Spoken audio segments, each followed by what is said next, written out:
자유주의와 공동체주의에 대해서 들어보신 적 있으신가요? 현대 정치 철학계에 뜨거운 논쟁을 불러왔던 주제죠. 이들은 정의란 무엇인가, 무엇이 공정한가를 두고 치열하게 다퉜습니다. 그런데 저는 이 논쟁의 핵심이 이거라고 보여요. 운과 선택을 과연 어떻게 나눌 것인가? 이 이야기는 1971년으로 거슬러 올라갑니다. 철학자 존 롤스가 정의론을 발표하면서 모든 논의가 시작되었죠. 롤스는 공정으로서의 정의를 주장했지만 제가 보기에 그가 우리에게 던진 핵심 질문은 이거였어요. 단지 운이 좋았을 뿐인데 그것이 정당한 몫으로 둔갑해도 되는가? 운이 정의의 행세를 하도록 놔둘 것인가? 한번 생각해보세요. 어떤 사람은 부잣집에 태어나고 어떤 사람은 가난한 집에 태어나는데 이게 과연 공정한가요? 롤스는 당연히 아니라고 생각했죠. 그래서 무지의 베일이라는 유명한 생각 실험을 제안했습니다. 무지의 베일 뒤에 숨는다면 내가 누군지, 어디서 태어났는지, 부자인지, 가난한지 전혀 알 수가 없겠죠. 롤스는 이처럼 철저히 아무것도 모르는 상태에서 사회규칙을 만들자는 거예요. 그래야만 누구에게나 공정한 사회가 만들어질 거라고 본 거죠. 롤스는 특히 차등의 원칙이라는 걸 제시했어요. 불평등이 허용되려면 그 불평등이 사회에서 가장 약한 사람에게도 이익이 될 때만 정당하다. 운이 나쁜 사람들을 배려하려는 그 의도만큼은 정말 훌륭했죠. 그러나 문제는 운에 의한 불평등을 없애기 위해 역설적으로 인간에게서 역사와 맥락을 지워버리는 방식을 택했다는 겁니다. 당연히 이는 모순이죠. 누군가 재능, 역사, 가치관 등등보다 선행해서 존재할 수 있나요? 아니죠. 이는 비존재는 존재한다는 말과 다를 바 없어요. 존재론적 오류에 빠져있는 주장이죠. 훗날 비판자들도 이를 무연고적 자아라고 공격했어요. 아무 연결고리도 없는 껍데기만 남은 추상적인 인간이란 뜻이죠. 목적은 좋았으나 그 수단이 비현실적이었던 셈입니다. 그래서 1980년대에 반격이 시작됐어요. 철학자 마이클 샌델, 알래스테어 맥킨타이어, 마이클 와일저 같은 학자들이 롤스를 공격하기 시작한 거죠. 이들이 바로 공동체주의자들입니다. 샌델은 이렇게 일갈했어요. 나는 나의 역사다. 맥킨타이어는 인간을 이야기하는 동물이라고 불렀죠. 무슨 뜻이냐면 우리는 아무것도 없는 진공 상태에서 살아가는 게 아니라는 거예요. 나는 한국에서 태어났고 특정한 가족의 아들 또는 딸로 자랐으며 어떤 공동체의 일원이잖아요. 이 모든 배경이 바로 유일무이한 나를 만드는 거죠. 따라서 이들의 지적은 꽤 타당했습니다. 결국 인간은 맥락 속에 던져진 존재니까요. 우리의 역사와 환경을 깨끗이 제거할 수 없겠죠. 설령 그게 전부 운이라 할지라도요. 그런데 공동체주의에도 함정은 있었습니다. 자칫하면 우리 공동체는 원래 이래 라는 말로 모든 걸 정당화할 수 있거든요. 전통이 중요한 건 맞지만 그게 개인의 선택을 억압하는 감옥이 되면 안 되니까요. 여기서 잠깐 로버트 노직이라는 철학자를 소개할게요. 노직은 자유지상주의자로 앞서 본 롤스와는 정반대편에 서 있는 인물이죠. 그는 이렇게 말합니다. 마이클 조던이 농구를 잘해서 돈을 번 건 그의 재능이고 그의 노력이야. 근데 왜 사회가 그걸 뺏어가려고 하지? 부자가 가난한 사람을 돕는 거? 물론 훌륭하지.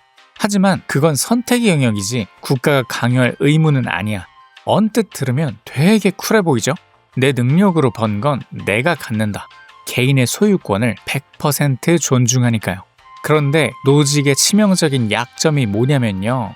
사회적 약자에 대한 배려를 오로지 개인의 기분에 맡겨버렸다는 겁니다. 물론 노직이 남을 돕는 선행 자체를 반대한 건 아니긴 한데 그것을 정의의 영역에서 쫓아내고 개인의 선택으로 격화시켰다는 게 문제죠. 노직 말대로라면 남의 돈을 훔치지만 않았다면 설령 굶어 죽는 사람이 나와도 그 사회는 아무런 문제가 없는 아주 정의로운 사회가 됩니다. 그런데 이게 진짜로 정의로운 사회인가요? 그래서 저는 생각했어요. 이 논쟁을 새로운 방식으로 해결할 수 없을까? 그래서 제가 제안하는 건 자비주의입니다. 이 이름은 철학자 도널드 데이비슨이 말한 자비의 원칙에서 따왔어요. 원래는 언어 철학에서 나온 개념이죠. 누군가의 말이 얼핏 이상하게 들리더라도 헛소리를 한다고 무시할 게 아니라 최대한 합리적이고 올바른 이야기를 하려고 노력 중이다 라고 가정하고 맥락을 파악해 주라는 겁니다. 그래야 진정한 소통이 가능하니까요. 데이비스는 이 원칙을 말을 알아듣기 위해 썼지만 저는 이것을 삶을 대하는 태도로 가져와 봤습니다. 타인의 불운한 환경에 대해서는 공동체주의적 연민으로 이해하고 타인의 선택에 대해서는 자유주의적 존엄으로 지지해주는 것. 이게 제가 말하는 자비주의예요. 자비주의는 크게 두 단계로 작동합니다. 첫 번째 단계, 공동체주의적 이해. 누군가 잘못을 저질렀을 때 대뜸 정의의 칼을 들이대지 않습니다. 일단 그 사람의 역사와 맥락을 먼저 살피자는 거죠. 예를 들어 누군가 도둑질을 했다고 칩시다. 돌을 던지기 전에 혹시 그를 막다른 골목으로 몬 생계의 절박함이나 착취적 구조는 없었는지 확인하자는 거죠. 요즘 인터넷 문화만 봐도 그래요. 누군가 실수했을 때 죽을 죄를 지었다며 매장시키는 문화가 있잖아요. 정의의 과잉이죠. 하지만 자비주의는 왜 그런 실수를 했는지 삶을 최대한 합리적으로 또 자비롭게 해석하려고 노력합니다. 두 번째 단계, 자유주의적 선택. 그런데 단순히 이해한다 해서 멈추면 곤란합니다. 자칫하면 모든 걸 용서해버리는 방임이나 상대주의로 흐를 수 있거든요. 혹시 그럼 훈계를 하라는 거냐? 꼰대질 아니냐? 하실 수도 있어요. 하지만 자비주의는 이게 정답이니 따라와 라고 강요하는 게 아닙니다. 불운한 환경 때문에 선택지 자체를 박탈당한 사람에게 다시금 스스로 존엄한 선택을 할 수 있는 힘을 길러주자는 거죠. 당신은 더 좋은 삶을 선택할 자격이 있습니다. 당신의 의지를 믿습니다. 이렇게 지지해주는 것, 방임이 아니라 응원인 셈이죠. 철학자 예수가 가늠한 여인에게 건넨 말이 자비주의의 정수를 보여줍니다. 나도 너를 정죄하지 않는다. 가라. 그리고 다시는 죄를 짓지 말라. 자비주의의 핵심 명제가 하나 있어요. 정의는 도덕의 부분집합이다.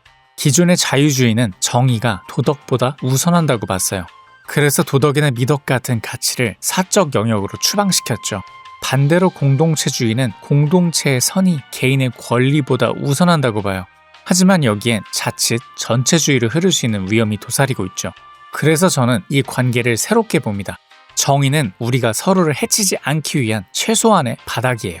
반면 도덕과 미덕은 우리가 지향해야 할 최대한의 천장이죠.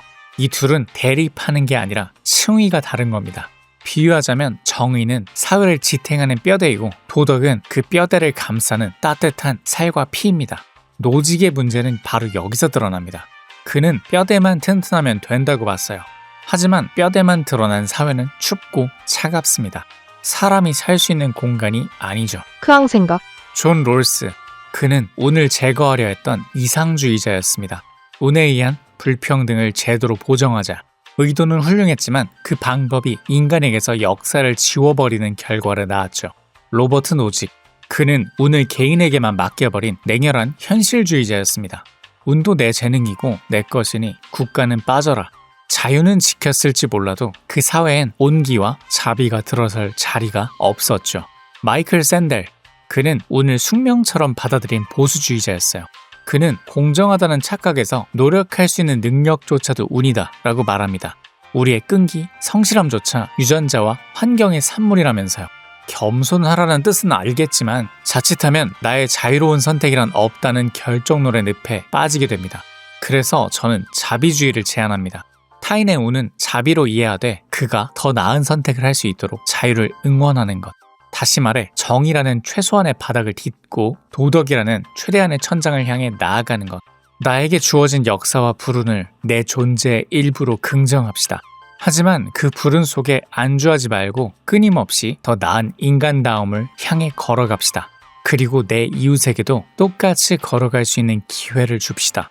이것이야말로 가장 사람 냄새나는 우리가 추구해야 할 진짜 정의가 아닐까요? 크앙생각이었습니다.